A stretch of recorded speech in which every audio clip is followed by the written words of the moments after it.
Hey, Kinga. Hi, Sean. So listen, what has been happening with me is that I'm not at home anymore. Did you get my message earlier? That Paul and I are not together and I that did. I moved out.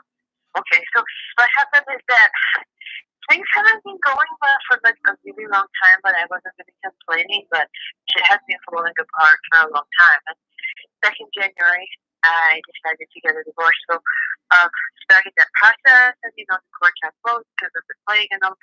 So, I haven't been finalized, but I started seeing my friend Jamie. You might remember from the shoe store, and things are I do. super good. I'm very.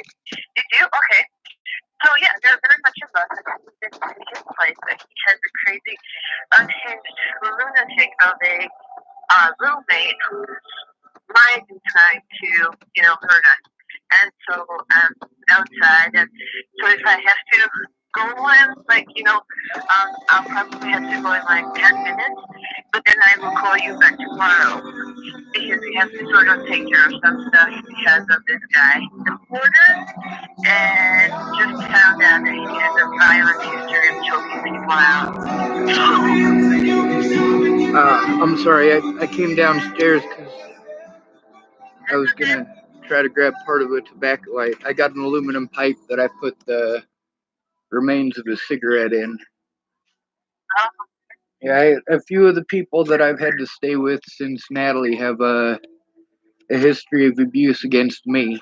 Um, so yeah, that's a scary situation. Yeah, but I actually, it's interesting how life works out because I actually have weapons and ways to protect myself, and so does Jamie, and he's very protective of me, and like we locked everything in the house, locked the door, but the guy is really definitely crazy. So, and no evictions are really happening because of the plague. So we are trying to stuck together under one roof, and it's a weird situation. It's not just weird. That's scary. Yeah, it is, but I'm not really afraid of him.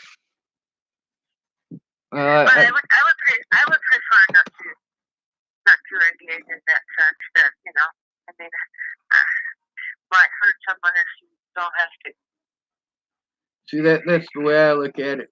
But also, like, people have hurt me repeatedly in the last 3 years, and it's I tried to get people to listen before Natalie died, and they just wanted to text message me and tell me how to think and how to feel, and I never got to explain what was going on because everybody was busy trying to give me advice. And, like you'd think that they would have realized, I'm not in Boulder for a reason. And that reason was because I had to deal with people who were violent over things that I Yeah, didn't do. Meanwhile, people wanted to treat me like I was some sort of a terrible person for saying that Natalie was on heroin, and that's what most of this situation was from, is her heroin addiction. And the way that, people were treating me, and people were calling me a liar. I'm like, hey, the girl's on heroin. I'm not trying to say this to hurt her or to make you hate her. I'm saying it so that you understand the situation. And yeah, then, but it's difficult in a way that she was very young, very beautiful, and did not look like she had drug problems, and people did not want to hear it because you're talking against someone who is perceived to be a wholesome young individual, and instead of helping her with her drug problem, they were just not listening. yeah, well, that's the thing, is that I was there for that. But that's, when I went to the East Coast, I was specifically there to go see my friends that live on the East Coast, and she was one of them. And I was specifically there to rescue three people. Other than the people that I was trying to see, there was three people I was there to help out. And one of those people I was able to help out when I got there. And one of those people, she ended up being able to get a ticket to Boulder from her dad before I got there. And the other one was Natalie. and her family literally before I got there, like they had driven her crazy to the point that she tried to kill herself by driving into a telephone pole. Yeah.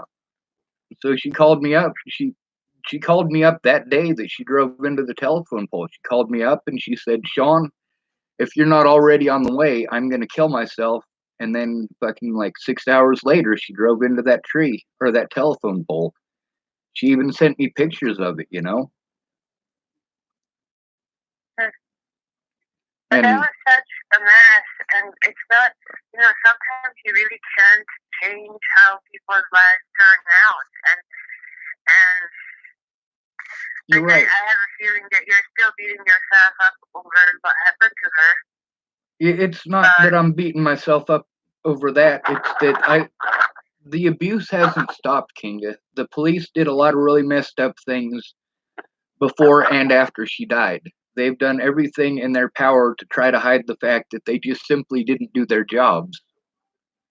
And, like all these people who are afraid to stand up to the police, like with you being afraid of being deported, and, um, all of my friends that have kids being afraid that their kids will be taken away, or afraid that Ted will get a hold of them and then their kids won't have a parent. And like I still have people who get a hold of me and say, "Hey, Ted's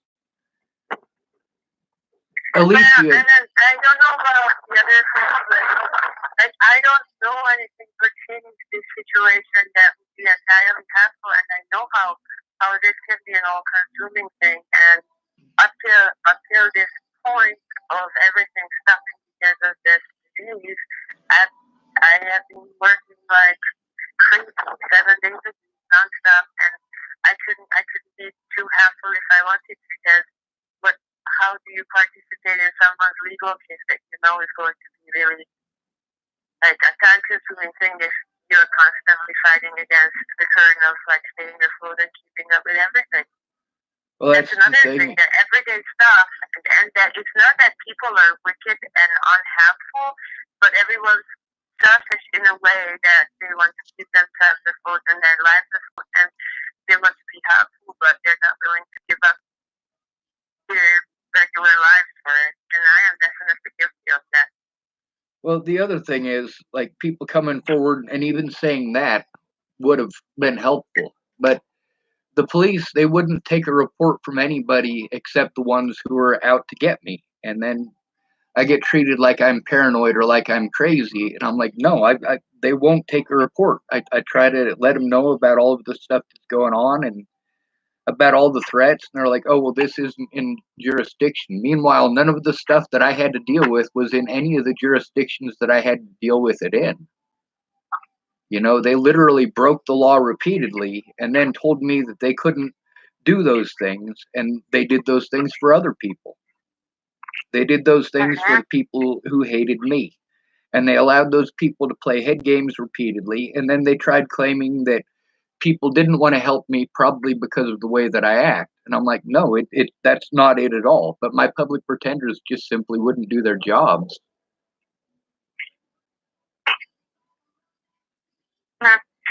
Yeah, yeah, it gets bad, and unless you have someone who definitely is representing you and stands up for you as your lawyer, and you're technically asking for a glorified saint at this point, like Darren, who has been living with my friend Shine, and well, that's the thing, is that Darren helped out my opposition too. He took on 3 cases involving the situation that I was involved in with Officer Whale and Lolatai, and Darren promised up and down that he was going to help me, and then when it all came down to it, he didn't. When that officer actually had a special on TV about the number of assaults that he was involved in, and Darren O'Connor, I helped him to find and locate and made him aware of some of the other victims of Whale and Lolatai. And when the news talked to Darren about it, Darren didn't say a thing about me. He didn't even bring me up. And that's because of what happened to Natalie. Like, people are afraid to touch it. People are afraid, like with Darren, he was explaining to me that he's afraid that it'll affect his custody situation with his kid, and he was explaining to me that there's his professional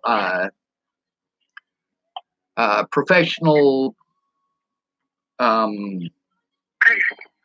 what do you call that, reputation that he has to worry about. And I'm like, dude, that's the thing, is that you're worried about reputation. You're claiming to be this big mighty dude who is out to fight for the rights of the homeless, but then you look at the 3 cases that he was focusing on. He didn't bring mine up at all. The only ones that he was focusing on were the ones that were minorities who were in housing. And if they weren't minorities in housing, he didn't care.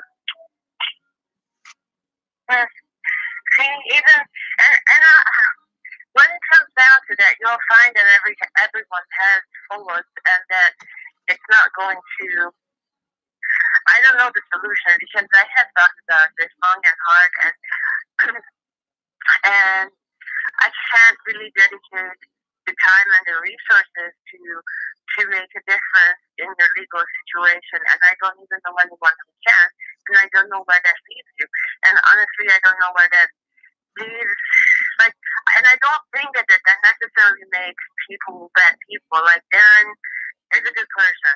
I try to do right by people, but and everyone's lives are happening too. But where does that leave you? And how do you get the help that you need? And I don't know the answer to that.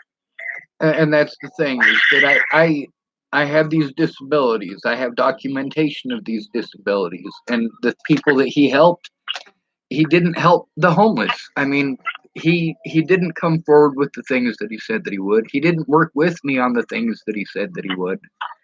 And as far as him being a good person, I mean, that is highly debatable at this point. Like, he didn't bother to find out what was going on in a lot of different situations that he chose to play judge and jury and executioner on. And I'm like, hey, Darren, you don't know the half of it. Take a look at both sides of it. And he just wasn't interested. He wasn't interested in seeing the evidence. He was just interested in judging me based off of the words of other people who I was having arguments with and fights with at the time, because they were doing messed up things. And they were doing messed up things because they want to remain friends with people who hate me. And I can understand that, but it doesn't make it right. Yeah, I can see your point. But he has a really right by my sunshine. I really like him. Yeah. I used to like him. I used to like him before I realized he was full of shit and he was just a scammer. Yeah, I don't think so. I don't think you can judge people on one thing. Well, that's the thing, is that it's not just one thing. It's Okay. Darren and I have dealt with each other on multiple occasions, both before and after Natalie was killed. And I judge him based on the overall situation in all of it. And in all of it, he was just trying to he made agreements with me in exchange for helping me out. He wanted information, and when I gave him that information, he didn't keep his end of the bargain, and he had done that repeatedly before as well, with Officer Steinman, and also with Sammy Leon Lawrence IV, and with a few other people that, there was information that I had with Waylon Lolatai. And he didn't even bring it up. When he talked to the news, he didn't even bring it up. It was about his reputation, and that's all he cared about. So I have to go right now because I have to talk to Jamie's friend Martin, who's going to tell me what to do if I get choked out. This is something I'm really looking forward to hearing, because apparently the roommate has a history of choking people. So it's important that I talk to this person. But remember to poke him in the eyeballs, and remember to use your elbows. Use my elbows, poke them in the eyeballs. He's really bad teeth, and they're always hurting. So I think I might punch him there too. But I will call you tomorrow morning if that's okay with you. Will that do? Yes, ma'am. Thank you, Kinga. Yeah, thank you too. Okay, talk to you tomorrow. Bye. Okay, bye.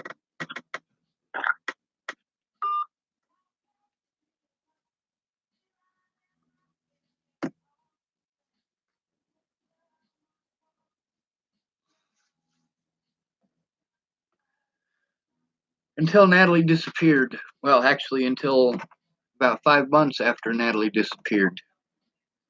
I thought that Darren O'Connor was a decent fellow. He kept telling me that he didn't have time, he didn't have time, he didn't have time. It's not that he didn't have time. He was able to and willing to pick up cases of people that he could twist it to seem like it was a racial issue. It wasn't a racial issue. The police in Boulder do that to homeless people all the time. All the time. But you don't care because they're homeless. Because they're homeless, they must deserve it. Because they're homeless, they must be addicts. Because they're homeless, they must be thieves. And don't get me wrong, there's plenty of thieves, there's plenty of addicts. Almost 25% of homeless people are addicts. 25%, but that's not all of them. That's 1 in 4. So police prey on that. And so do the hospitals. And that's why I fight. This didn't just happen to me, this happened to a lot of people. A lot of people. Fuck the police. Fuck the police. Oh yeah, and fuck Darren O'Connor too.